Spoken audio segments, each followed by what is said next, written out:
আসসালামু আলাইকুম সবাইকে। আশা করি সবাই ভালো আছেন। আজকে আমি আপনাদেরকে পটল দিয়ে একটি পাকোড়া বানিয়ে দেখাবো। তাহলে চলেন শুরু করা যাক। প্রথমে আমি কিছু পটল পরিষ্কার করে ধুয়ে নিয়েছি। এখন এগুলোকে আমি ছিলে নিব। দেখেন আমি কিভাবে ছিলে নিচ্ছি।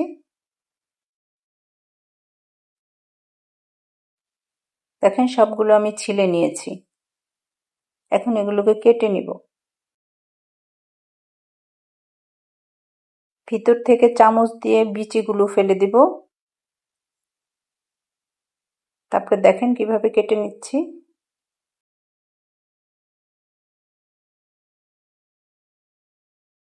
এভাবে আমি সবগুলো কেটে নিয়েছি।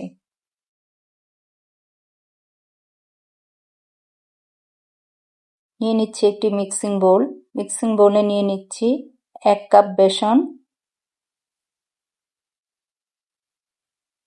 হাফ চা চামচ আদা পেস্ট, হাফ চা চামচ রসুন পেস্ট, হাফ চা চামচ হলুদের গুঁড়ো, হাফ চা চামচ ধনিয়ার গুঁড়ো, হাফ চা চামচ মরিচের গুঁড়ো, হাফ চা চামচ জিরার গুঁড়ো, স্বাদ মতো লবণ।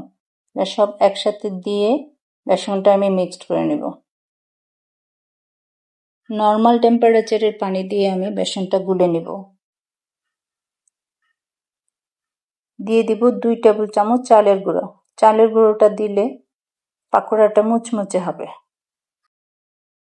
এই যে দেখেন এটার থিকনেসটা এমন হবে। তাহলে চলেন ভেজে ফেলি। আগে থেকে আমি অল্প আঁচে ফ্রাই প্যানে তেল গরম করতে দিয়েছিলাম। তেলটা বেশি গরম হয়ে গেলে পাকোড়াটা দেওয়ার সাথে সাথে উপরে পুড়ে যাবে, ভিতরে সিদ্ধ হবে না। এভাবে আমি বেসন দিয়ে সবগুলো তেলে দিয়ে দিচ্ছি।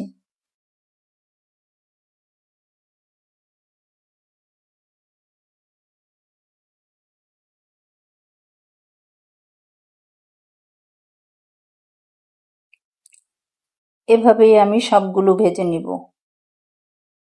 দেখেন আমার সবগুলো ভাজা হয়ে গিয়েছে।